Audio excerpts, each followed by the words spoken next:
Selamat pagi pendengar dimanapun Anda berada, terima kasih masih bersama kami di program 1 Radio Republik Indonesia Manokwari. Jumpa dalam program Dialog Interaktif pagi hari ini pendengar, dan kali ini saya tidak sendiri seperti yang tadi Putra informasikan bahwa Dialog Interaktif pagi hari ini mengusung tema tentang kekeluargaan. Nah, ini kekeluargaan ini paling penting bagi kita supaya keluarga ini dibangun di atas pondasi yang kuat. Nah, pendengar, seperti yang Anda ketahui bahwa keluarga ini adalah fondasi utama dari diri kita sendiri dan juga masyarakat. Di tengah hiruk-pikuk kehidupan modern, seringkali kita terjebak dalam pencarian kekayaan materi dan juga kesuksesan duniawi. Nah, melupakan satu aspek terpenting yang tidak ternilai harganya, yaitu kesehatan rohani keluarga. Nah, kesehatan rohani ini bukanlah sekedar urusan ritual agama saja, melainkan sebuah kondisi batin yang meliputi kedamaian, kebahagiaan, integritas, dan juga kemampuan untuk dapat menghadapi tantangan hidup dengan bijaksana. Mengapa kesehatan rohani itu penting, pendengar? Ini merupakan salah satu syarat untuk membangun kesehatan rohani keluarga. Investasi jangka panjang yang hasilnya tidak hanya dirasakan saat ini, tetapi juga akan membuahkan hasil di masa depan. Nah, investasi ini tidak memerlukan modal finansial yang besar, melainkan komitmen, waktu, dan upaya yang konsisten dari setiap anggota keluarga. Kalau dibicarakan soal investasi keluarga apa saja? Yang paling penting yaitu meluangkan waktu untuk berinteraksi, mendengarkan, dan memahami satu sama lain dengan yang namanya waktu berkualitas bersama. Dan yang terakhir adalah berdoa, bermeditasi, ataupun bersosialisasi, berpartisipasi dalam kegiatan komunitas spiritual yang bisa memperkaya batin diri sendiri. Nah, di studio Pro 1 Manokwari setelah hadir bersama dengan saya narasumber yang spesial. Kenapa spesial? Karena ini merupakan suatu topik yang sangat menarik, yakni keluarga sehat rohani, investasi masa depan. Telah hadir bersama saya yaitu Bapak Pendeta Denny Mustamu dari JKI Graha Immanuel Manokwari. Dengan hormat saya sapa, selamat pagi Pendeta. Selamat pagi. Salam sehat Pak Pendeta. Salam sehat para Putra Arianto. Sehat ke hari ini Pak Pendeta? Puji Tuhan, sehat. Topik kita hari ini Pak Pendeta adalah keluarga sehat rohani, investasi masa depan yang cerah, mungkin ya. Dan sebelum kita membahas lebih dalam, lebih jauh seperti apa ini keluarga sehat rohani dan seperti apa masa depan yang kita bisa investasikan secara baik dan bijak. Sebelumnya mungkin Bapak Pendeta bisa pimpin kita dalam doa pembukaan. Oke.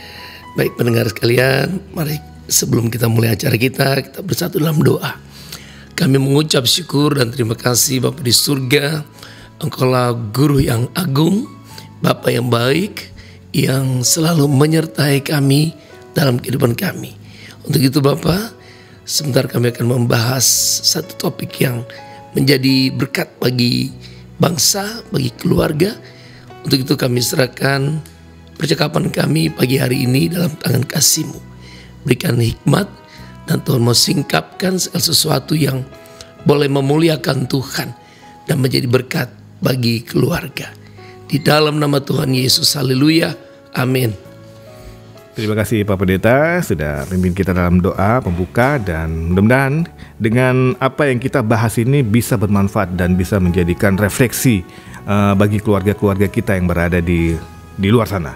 Ya. Pak Pendeta, sebenarnya apa sih yang dimaksud dengan kesehatan rohani keluarga ini?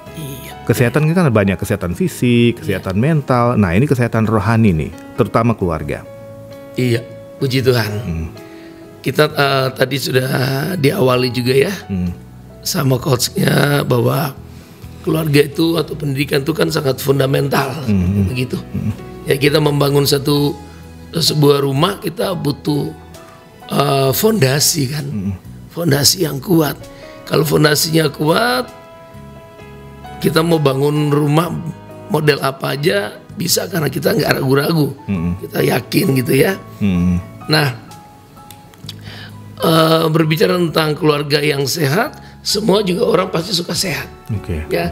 Mau jasmani, kita pasti orang berjuang untuk sehat jasmani ya, fitness, nge-gym, ya olahraga lah macam-macam, makan yang sehat segala macam. Nah, kesehatan rohani juga sangat penting ya, karena ada kan istilah mensana in corpore sano. Dalam tubuh yang sehat terdapat jiwa yang sehat. Nah, tapi kalau secara rohani kita balik. Di dalam kerohanian yang sehat terdapat jiwa yang sehat. Kenapa? Kita lihat bahwa banyak orang stres. Kenapa? Padahal sehat loh. Duit punya, keluarga punya, teman punya. Tapi kenapa stres? Karena ada satu ruang yang kosong. Nah, ruang itu adalah ruang kerohanian. Kita bisa lihat bagaimana orang-orang sukses secara mata, ya, secara materi, sukses artis-artis besar, mereka sukses, tapi ada yang mengakhiri hidupnya bukan dengan rencana Tuhan. Kenapa? Karena ada ruang yang kosong. Di sana yang membuat mereka setelah pulang dari konser besar yang ditepukin ribuan orang, tapi sampai pulang masuk kamar mereka kesepian lagi dan harus pakai drugs segala macam. Nah, kenapa? Karena fondasi tadi, fondasi secara rohani. Dan berbicara tentang fondasi secara rohani ini harus dimulai dari keluarga. Siapa keluarga itu? Adalah namanya keluarga, ada papa, mama, ada anak-anak. Nah, Tuhan membentuk keluarga itu kan supaya mereka dititipi sama Tuhan. Ya, Tuhan menitipkan anak-anak kan titipan Tuhan. Dan kita ini kan semua titipan Tuhan, ya. Buat orang tua kita. Kemudian setelah kita berkeluarga, kita dititipin lagi, seperti begitu. Nah, persoalannya kita kalau dititipin duit, kita lipat ganda duitnya supaya bisa lebih memperluas bisnis, usaha segala macam. Nah, seringkali kita dititipin anak, kita memang punya cita-cita, nanti kamu jadi A, kamu jadi B, segala macam. Tapi mempersiapkannya ini yang seringkali, itu tadi yang dikatakan fondasi atau fundamental. Ya, karena keluarga itu merupakan lingkungan pertama yang menjadi tempat di mana anak belajar dan bertumbuh. Sehingga pendidikan yang diberikan ini sangat fundamental. Ya, secara positif misalnya ya, waktu kita mendidik anak itu pembentukan karakter itu penting sekali.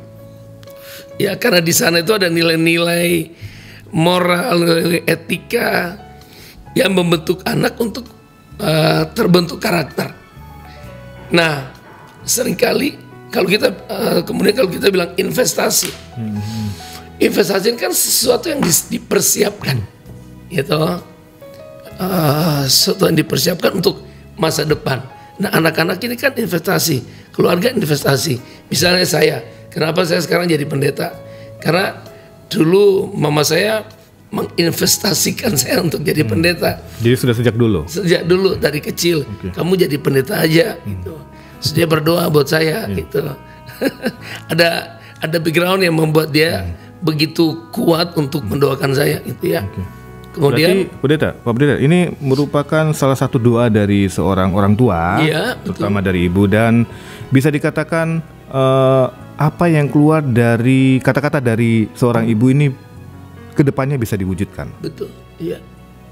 Nah, selain kata-kata itu atau keinginan orang tua, harapan orang tua harus dibekali tapi seperti kita nanam pohon, kita berharap pohon itu menghasilkan buah yang banyak, tapi setelah kita tanam kita tidur-tiduran, kita duduk, kita cuma lihat dia tuh, wah nanti kalau durian udah berbuah nanti saya jual mau saya, tapi kita nggak pernah ngapa-ngapain dia tanpa merawat. Nah, itu tadi misalnya kayak gitu. Nah, demikian juga anak-anak.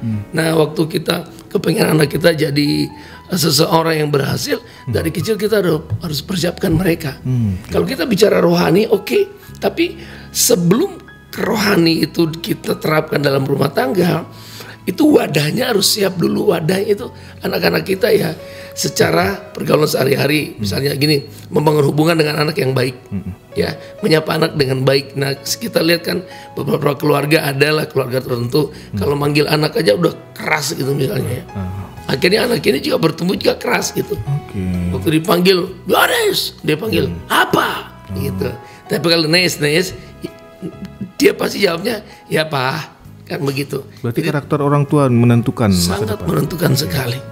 Nah, kenapa punya orang tua yang kasar? Mungkin opanya dulu juga seperti gitu.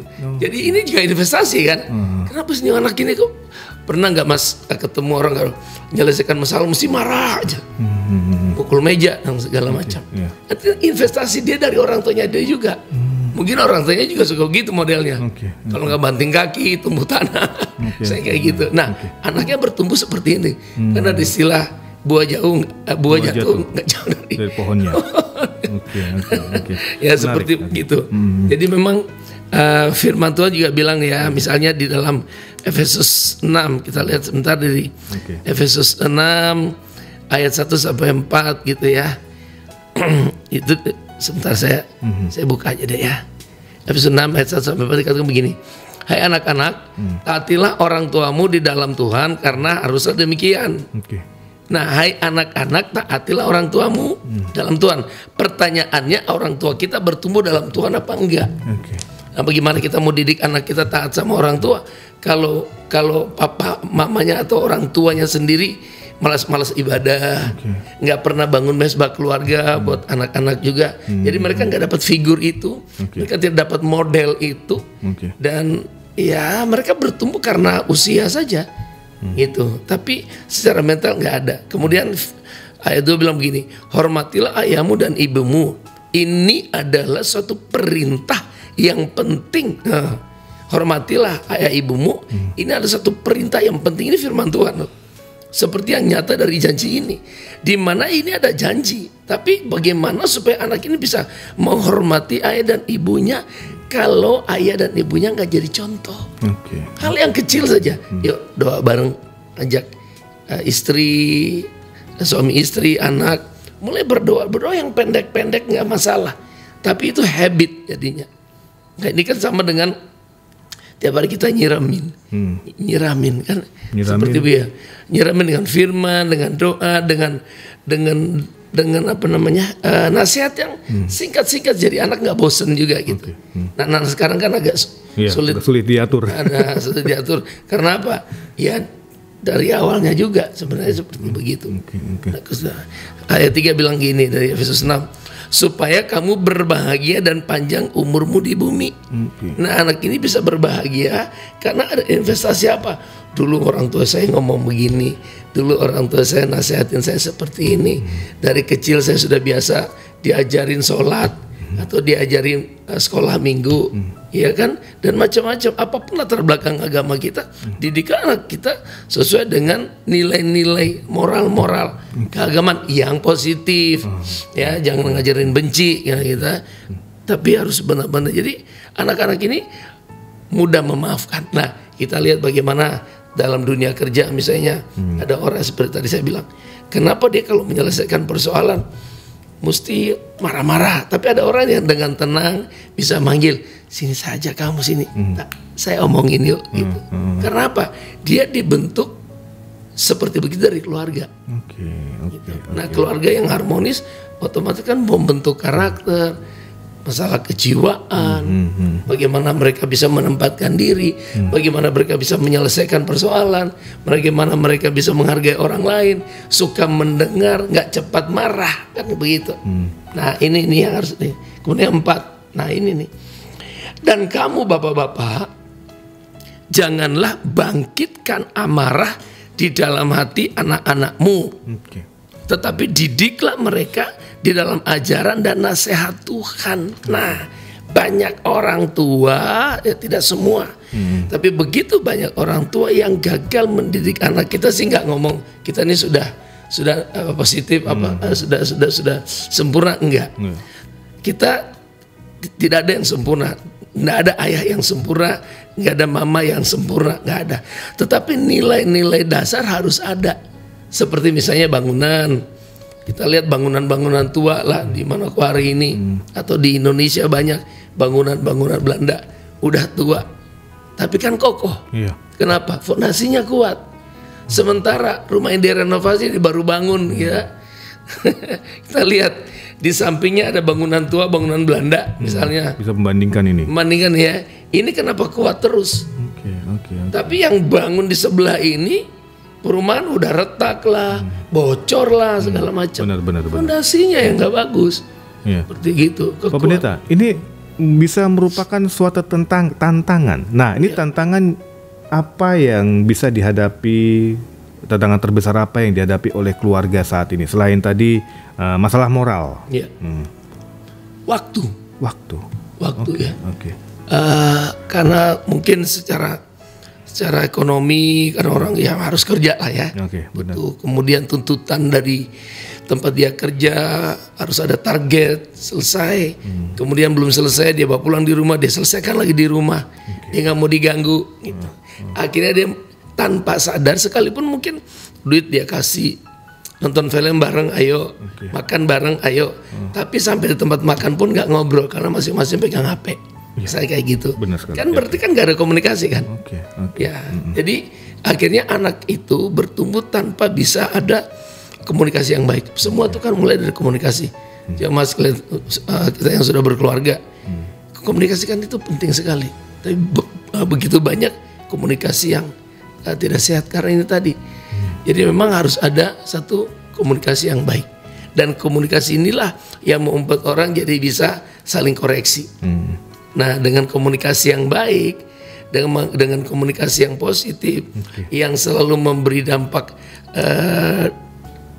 damai ya. Misalnya gini, saya manggil anak saya, misalnya saya panggil anak saya Bill, itu dia pasti begini, ya Pak, oh ini Papa menyampaikan sesuatu. Tapi kalau orang tuanya udah sangar duluan, misalnya Bill, gitu, nanti bilang apa lagi nih, kan begitu. Karena apa? Komunikasi yang gak bagus membuat orang itu sulit menerima wadah. Tadi saya bilang wadahnya dulu diberesin. Nah, bagaimana saya mau nasihatin anak saya secara rohani kalau wadah saya sendiri nggak diterima anak saya, atau anak saya sendiri wadahnya juga belum siap, sehingga mau masukin apapun nggak bisa diterima, nolak kan banyak anak suka nolak, bahkan sampai di tempat kerja, tempat pelayanan. Sekalipun mungkin mereka terlibat dalam dunia sosial, LSM, tapi mereka bukan orang yang sabar. Mereka cuma memang kerja di situ. Tapi mereka bukan menyelesaikan persoalan. Oke. Menarik sekali. Pendengar, kami mengundang Anda dan mengajak Anda untuk bergabung bersama kami. Ajukan pertanyaan Anda terkait dengan keluarga sehat yang rohani itu seperti apa, dan investasi masa depan bagi kita ini apa, terlebih anak-anak yang telah dititipkan oleh Tuhan. Dan Anda bisa bergabung bersama kami di 082311761145 dalam program Dialog Interaktif pagi hari ini bersama saya Putra, dan juga ada narasumber kita yaitu Bapak Pendeta Denny Mustamu yang hadir di Studio Pro 1 Manokwari. Nah, Pak Pendeta, ini investasi yang paling berharga diberikan keluarga kepada anak-anaknya dari sisi kesehatan rohani. Dan tadi Pak Pendeta sudah ngomong dibangun dari orang tua sendiri. Ngomong kasar ataupun ngomong halus itu menjadi catatan penting bagi masa depan anak ya. Nah, ketika ada salah satu budaya ya yang memang cara ngomongnya suara besar begitu kan. Nah, ini berpengaruh nggak dengan kesehatan mental anak ataupun investasi anak di masa depan nanti? Iya. Jadi begini. Firman Tuhan kan juga ngajarin apa yang kita tanam itulah yang kita tuai. Kan begitu. Kita nanam mangga, buah mangga gitu kan ya. Kalaupun ada yang nanam mangga dapat durian itu kan lagu. Ending-endingnya engkau begini, aku begitu. Sama saja kan akhirnya. Jadi memang sorry, apa tadi pertanyaannya? Saking Gurau malah lupa saya. Ya, ketika ada salah satu budaya di salah satu budaya yang mengatakan mereka sudah terbiasa dengan ngomong kasar kepada anaknya. Nah, ini bisa berpengaruh enggak terhadap anak-anak ini? Betul. Jadi begini, saya sendiri juga secara pribadi tumbuh dalam satu keluarga yang orang tua saya sekalipun mengasihi kami, tapi mereka tidak terlalu memahami zaman dulu sih ya. Jadi mereka hanya mengasihi, mereka mendidik secara rohani, kencang sekali, tegas sekali, keras sekali, tapi rangkulannya kurang. Kurang merangkul gitu. Jadi yang ada nasihat lagi deh nih. Ini udah panggil duduk. Ini mereka modelnya gini, duduk sini, papa mau bicara. Saya jadi ngebayangin wajahnya papa saya ya. Jadi ya satu sisi bagus, karena mungkin masih zaman 60-an ya, di bawah 80, di bawah tahun 70-an malah ya. Jadi tidak ada saingan, papa saya nggak ada saingan, mama saya nggak ada saingan. Maksudnya kalau sekarang kan saingannya ada gadget. Iya kan, ada tontonan yang bagus. Nah, saya lahir besar di Manokwari, saya nggak bisa lari kemana-mana selain dengerin orang tua. Sekolah minggu, gereja, pulang lagi, ketemu orang tua lagi. Iya kan, nggak ada bioskop. Ada juga anak kecil nggak bisa nonton kan begitu. Nah, jadi istilahnya orang tua saya tidak ada saingan, sehingga yang ada saya cuma bisa dengar mereka gitu. Ya mereka nggak galak-galak banget juga, ya normal-normal saja. Tapi karena zaman itu tidak ada saingan yang lain, jadi 80% kita bisa terima. Dan itu investasi ternyata. Karena kalau saya bisa jadi seorang pendeta, itu hasil doa orang tua, dukungan mereka. Investasinya tuh begini, setiap pulang kerja mereka bilang gini buat saya, ayo kau coba niru-niru khotbah yang tadi yuk. Gitu. Jadi akhirnya saya kebentuk seperti begitu. Kemudian mereka tekan masalah uang gitu ya. Masalah uang tuh punya Tuhan. Kamu harus kerja baru bisa dapat. Kamu nggak bisa diam-diam dapat duit, apalagi inginin duit orang segala macam. Jadi sampai hari ini puji Tuhan, sekalipun saya lihat duit, kalau bukan punya saya. Jadi artinya gini, ya puji Tuhan, ada duit haleluya, ada nggak ada duit haleluya juga. Berarti bisa diartikan begini, didikan orang tua zaman dulu meskipun keras, meskipun ini, tetapi bisa membangun karakter kita sekarang ini sangat sedemikian. Pertanyaannya, perbedaan dengan yang zaman dulu dengan zaman sekarang, ya kan? Di era modern. Kalau zaman sekarang, era modern ini misalkan diterapkan dengan yang zaman dulu, orang tua galak kepada anaknya ataupun para anak-anaknya, dan tetapi malah sebaliknya, anak tidak mau mengerti kata galak ini. Sedikit-sedikit bilang, waduh mama galak sekali ini, nangis atau gini. Bisa dilaporkan ke polisi, kekerasan rumah tangga terhadap anak. Itu dia yang tadi saya bilang, sudah banyak saingan sekarang. Dulu kan, contoh aja, dulu orang guru kita marah kita, nempeleng kita, kita pulang di rumah, diapain sama orang tua. Malah kita nggak berani kan. Benar. Sekarang ini dimarahin sama guru, anak bisa langsung telepon polisi. Nah, jadi kan guru jadi ada saingan kan. Ngapain lagi, biarin aja. Berarti itu saingan ya? Saingan. Artinya begini, saya didik dia, saingan saya nanti polisi lagi bahaya lagi. Biarin aja. Karena banyak itu sekarang ada guru-guru tertentu yang sengaja bikin TikTok gitu. Dia bilang begini, biarin aja daripada gue dilaporin polisi. Ya kayak gitu. Nah, jadi ini memang hal-hal yang sangat mempengaruhi secara kejiwaan juga ya. Kita lihat gimana keluarga yang tidak harmonis, tapi kepengen anaknya harmonis. Ya, nah itu kerja besar kan. Makanya gini, ada satu moto begini, menikah itu mudah, berkeluarga itu mudah. Nggak pakai surat nikah aja kan orang bisa hidup bersama sekarang kan. Punya anak lebih dari 2-3 malah ya. Jadi berkeluarga itu mudah, tapi mempertahankan keluarga, membangun keluarga itu butuh perjuangan dan kerja keras. ya kan? Filosofi yang menarik. Ya kita lihat aja, banyak orang kan tidak menikah secara resmi. Betul. Mereka punya anak, punya keluarga. Oke. Ya tapi lo bisa bertanggung jawab nggak? Ini anak-anak bisa jadi lebih baik dari papanya atau mamanya. Kalau nggak harmonis lagi, kan kita menyia-nyiakan investasi yang Tuhan percayakan, sekalipun cara mendapatkannya dengan tidak halal misalnya kayak gitu, atau curi start kan ada istilahnya. Nah jadi mereka membangun rumah tangga, tetapi mereka tidak berjuang untuk mempertahankan rumah tangga ini sesuai dengan firman Tuhan. Seperti begitu, bagaimana membangun keluarga yang harmonis di dalam Tuhan itu penting sekali.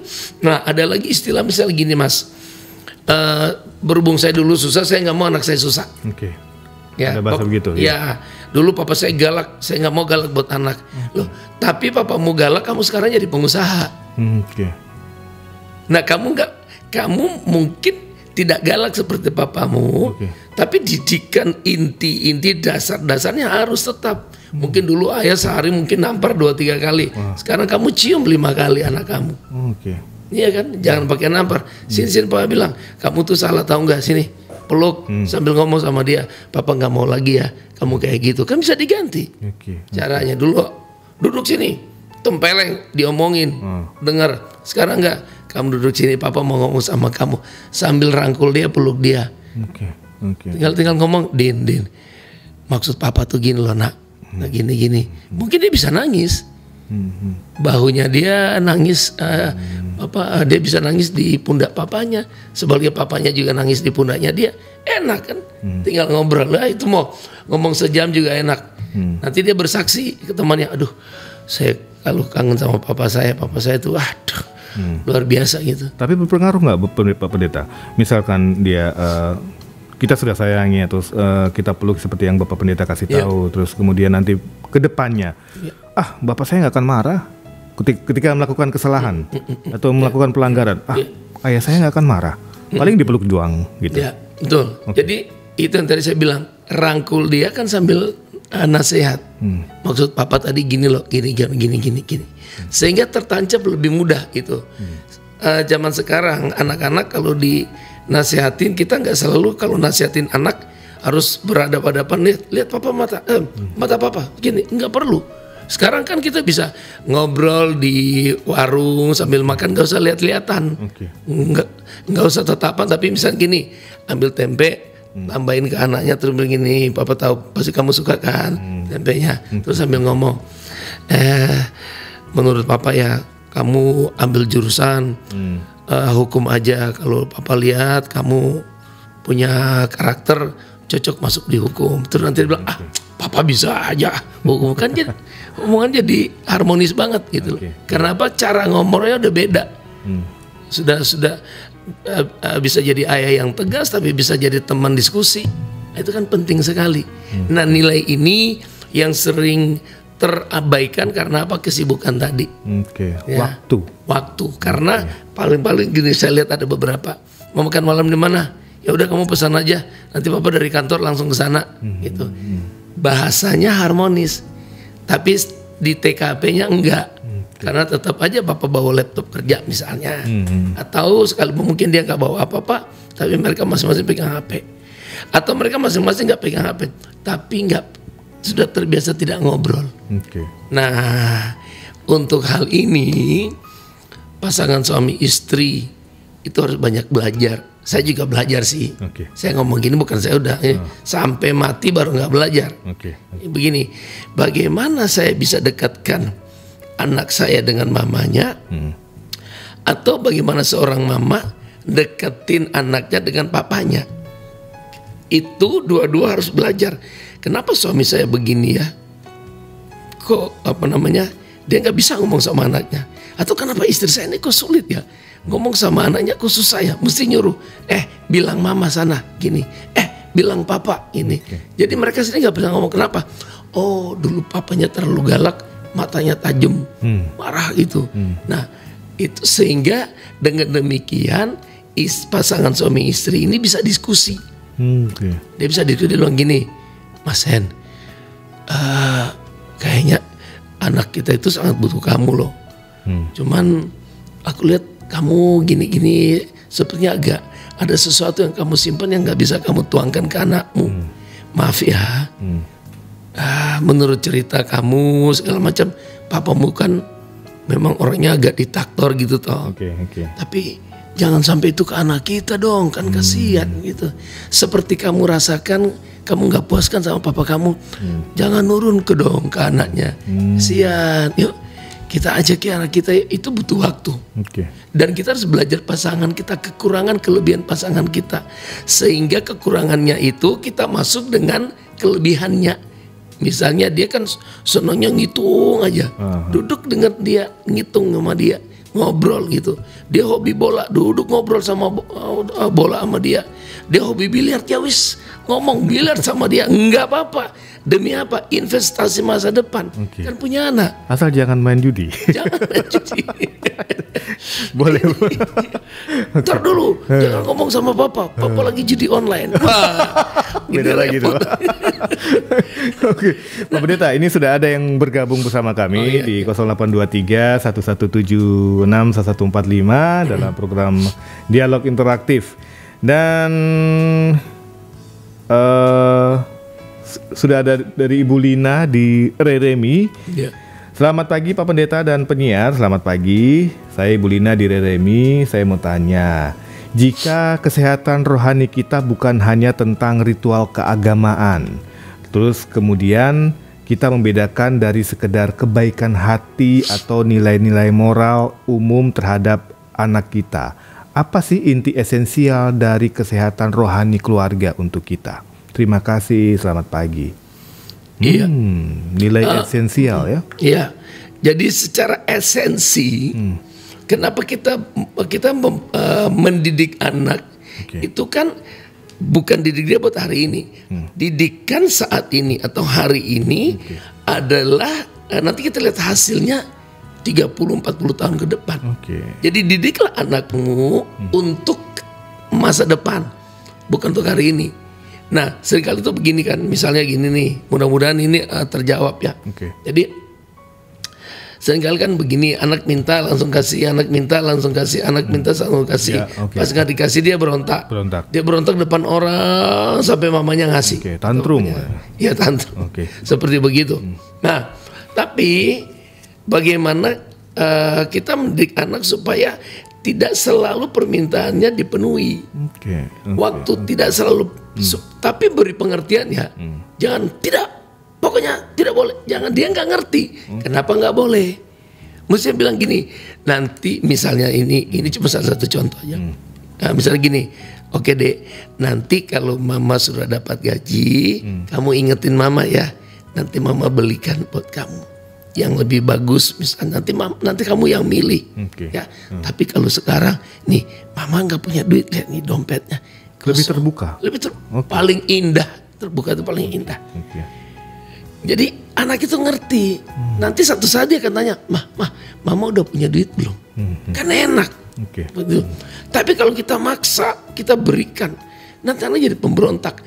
Dan dimanapun nanti waktu dia mandiri, maunya tuh didengerin orang, maunya dipenuhi keinginannya dia. Satu sisi mungkin bagus jadi pemimpin, tapi jadi pemimpin yang egois. Nah seperti gitu. Nah sehingga tapi pertama-tama sebagai suami istri harus memperbaiki hubungan dulu. Kalau ada hal-hal di sana yang investasi masa lalu yang membuat mereka bertumbuh jadi suami istri yang tidak bisa komunikasi juga dengan baik. Nah ini akhirnya lempar-lemparan, anak juga yang jadi korban. Nah ini banyak orang tua mohon ampun, mohon izin. Bukan saya sudah sempurna, enggak. Tapi mohon izin, tolong orang tua jangan egois. Orang tua harus benar-benar saling belajar suami istri, supaya jangan ada kebencian masa lalu, kepahitan masa lalu yang tumbuh dalam keluarga dan itu membentuk karakter anak-anak kita. Kan kasihan. Gitu. Makanya kita sering dengarkan gini, tuh kalau lagi gitu persis papanya. Ya kan? Itu dia kelakuan tuh. Itu belum lagi kalau dia ngomong dengan kebencian gitu, lihat. Persis saya mau mantu. Begini sudah mau, saya mau mantu kayak begini nih modelnya. Anak itu tertajuk. Dibilang, oh, kok sama saya dengan kupu bapak. Kok sama dengan kupu bapak sudah. Bagian dia bapak keluarga persis begini nih. Jadi kan yang negatif semua yang masuk. Jadi kalau saya nakal di luar nggak apa-apa. Kan emang udah gini saya modelnya. Nah, tapi coba ganti. Tiap pagi bilang begini, saya doain anak-anak saya tiap hari. Saya bilang gini, kamu anak yang baik, anak sabar, dalam nama Yesus, segala aktivitas kamu lakukan dalam takut akan Tuhan, dalam penyertaan Tuhan. Kamu anak baik, kamu anak sabar, padahal dia tukang melawan juga gitu. Tapi kita ngomong terus, kamu anak baik, kamu anak baik. Kamu dengar-dengaran, kamu baik, kamu dengar, mama sayang kamu, papa sayang kamu, cium dia.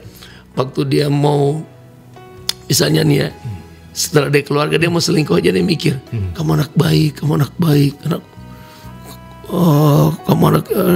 dicintai Tuhan dan segala kata-kata positif itu nempel sama dia. Pasti banget. Tapi itu jadi habit dalam rumah tangga harus itu. Berarti kata-kata adalah doa sebenarnya. Itu sangat. Apa yang kita keluarkan dari mulut kita adalah doa Adalah doa dan itu investasi banget. Buktinya begini. Kalau orang tua bikin kita jengkel, kan kadang-kadang kita ingat sampai tua. Nah berarti kan sebaliknya, kalau kata-kata yang baik kan teringat sampai tua. Betul. Iya kan? Firman Tuhan bilang begini, iman timbul karena pendengaran karena firman Tuhan. Ya udah, nasihatnya yang baik gitu. Jangan ngajarin anak buat cari duit buat kaya aja. Tadi Pak Pendeta sudah menyinggung soal traumatis. Nah ini ada pertanyaan juga dari Ibu Rara di Sanggeng. Untuk mengembalikan rasa traumatis kita terhadap apa yang kita alami di dalam keluarga ini harus seperti apa Pak Pendeta? Terima kasih Ibu Rina di Sanggeng. Iya. Traumatis ini. Ya, terima kasih Bu Rina di Sanggeng ya. Jadi begini, kita semua itu punya masa lalu yang positif ada, negatif ada. Nah seringkali yang jadi persoalan tuh kayak yang negatif tuh, traumatis gini, sehingga gini, kadang-kadang masa lalu kita membuat kita nggak berani ngomong buat anak kita, karena kita pikir begini, saya juga saya juga tidak sempurna, jadi saya tidak mau paksa anak saya supaya harus sempurna. Terbalik. Sekarang begini, kalau saya tinggal di rumah tipe yang RSSSSS. Kalau RSS itu apa Mas? Rumah sangat sederhana ya. Tapi kalau RSSSS itu gini, rumah sangat sederhana sehingga selonjor saja susah. Iya toh. Nah, apakah saya juga udahlah biarin saya udah gini, anak saya juga kalau mau di RSSSS juga nggak apa-apa, kan nggak mungkin.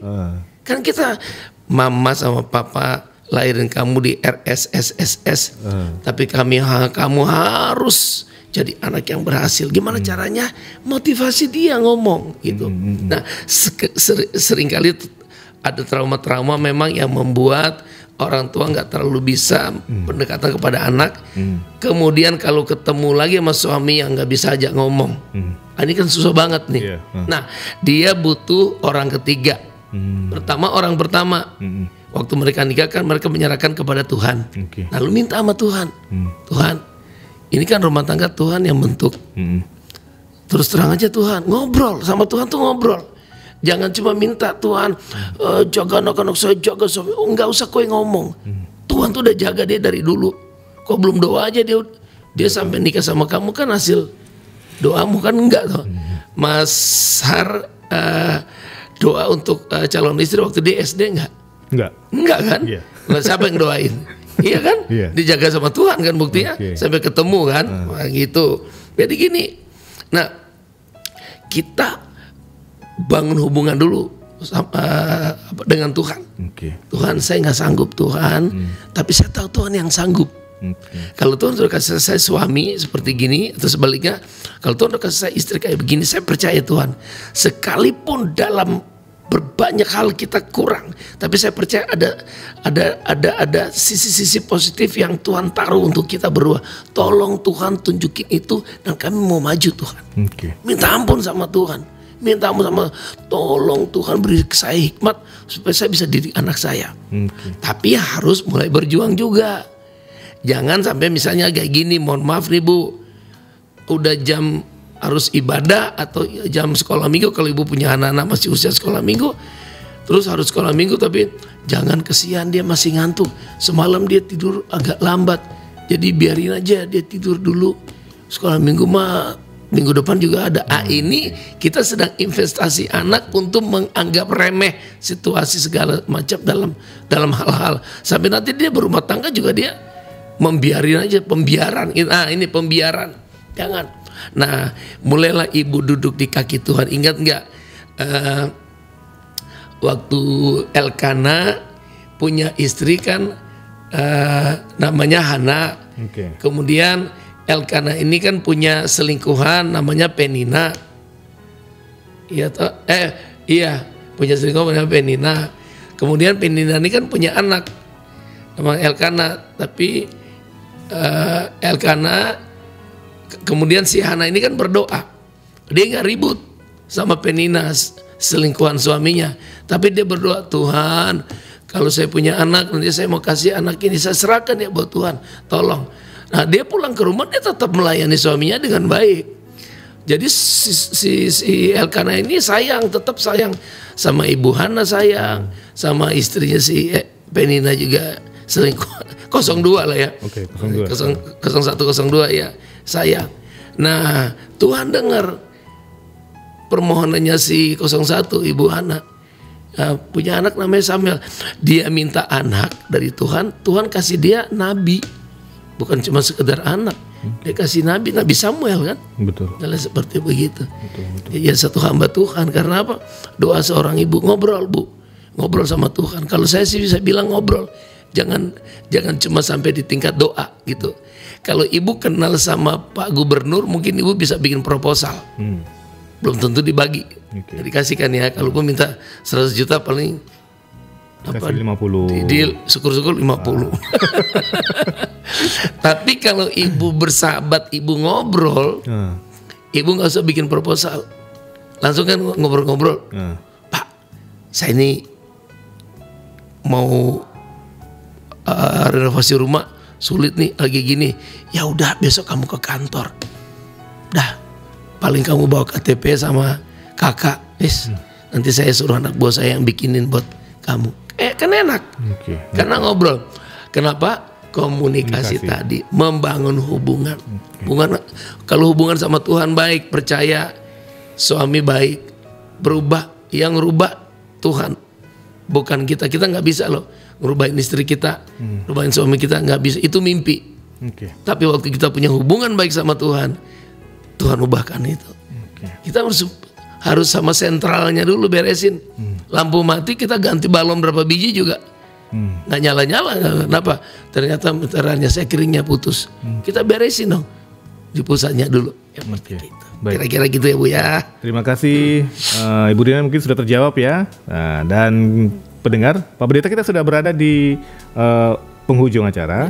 Mungkin Pak Pendeta bisa menyampaikan closing statement terkait dengan keluarga yang sehat secara rohani dan juga investasi masa depan, mempertegas dan memperkuat pernyataan itu seperti itu, Pak Pendeta. Ya.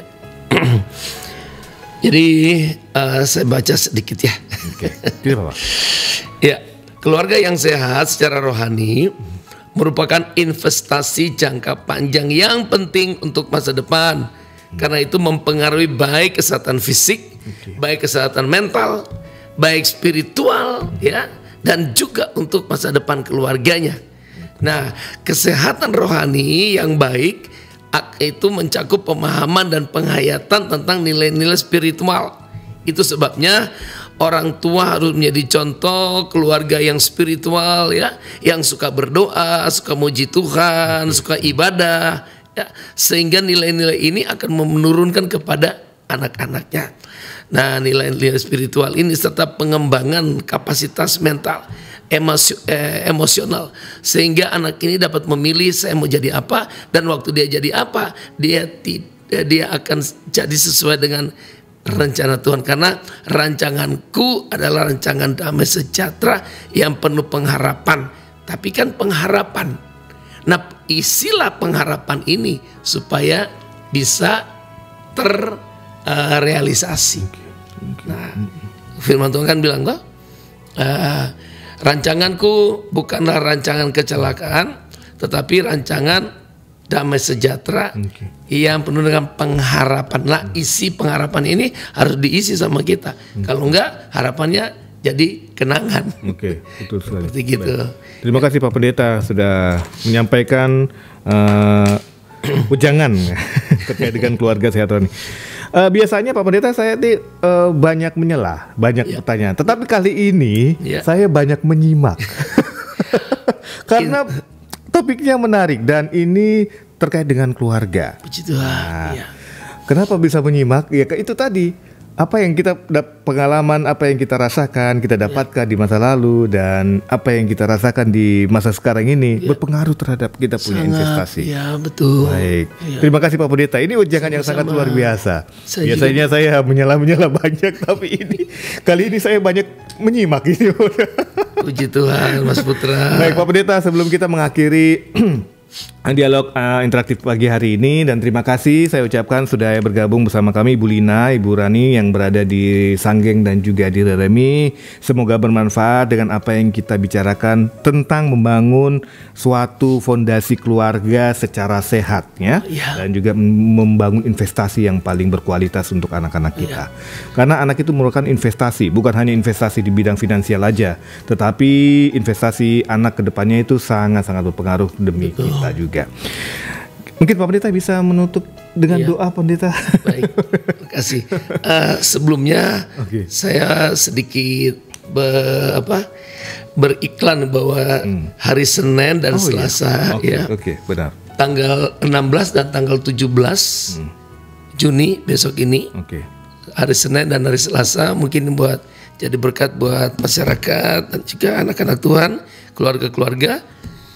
Buat tanggal, sekali lagi, hari Senin dan hari Selasa, tanggal 16 dan tanggal 17 akan ada ibadah pemulihan hubungan papa mama dan anak-anak. Wow. Iya, ini tentang keluarga nih. Kalau mau berkelanjutan nih, datang saja di gereja JKI Graha Immanuel Vanindi ya. JKI Graha Immanuel Vanindi itu sekitar bengkel tan di situ. Nah, kita akan ibadah barengan di situ dengan Pendeta Daniel Alexander, Koden, biasa orang panggil Koden. Beliau itu seorang hamba Tuhan yang durapi, dia seorang Chinese tapi dia benar-benar punya jiwa untuk Papua. Dia jadi papi rohaninya orang Papua banyak sekali. Base campnya ada di Nabire. Sekali lagi saya mengundang Bapak Ibu, teman-teman, pemirsa, hari Senin dan hari Selasa jam 6:30 malam. Ya, tanggal 16 dan tanggal 17 Senin dan Selasa jam 6:30 malam di gereja JKI Graha Immanuel yang dipimpin oleh Bapak Pendeta Daniel Alexander dengan tema pemulihan hubungan papa, mama dan anak. Wah, ini luar biasa nih. Buat kita semua. Mas Putra, kita berdoa. Terima kasih Pak Pendeta. Baik. Mari kita berdoa.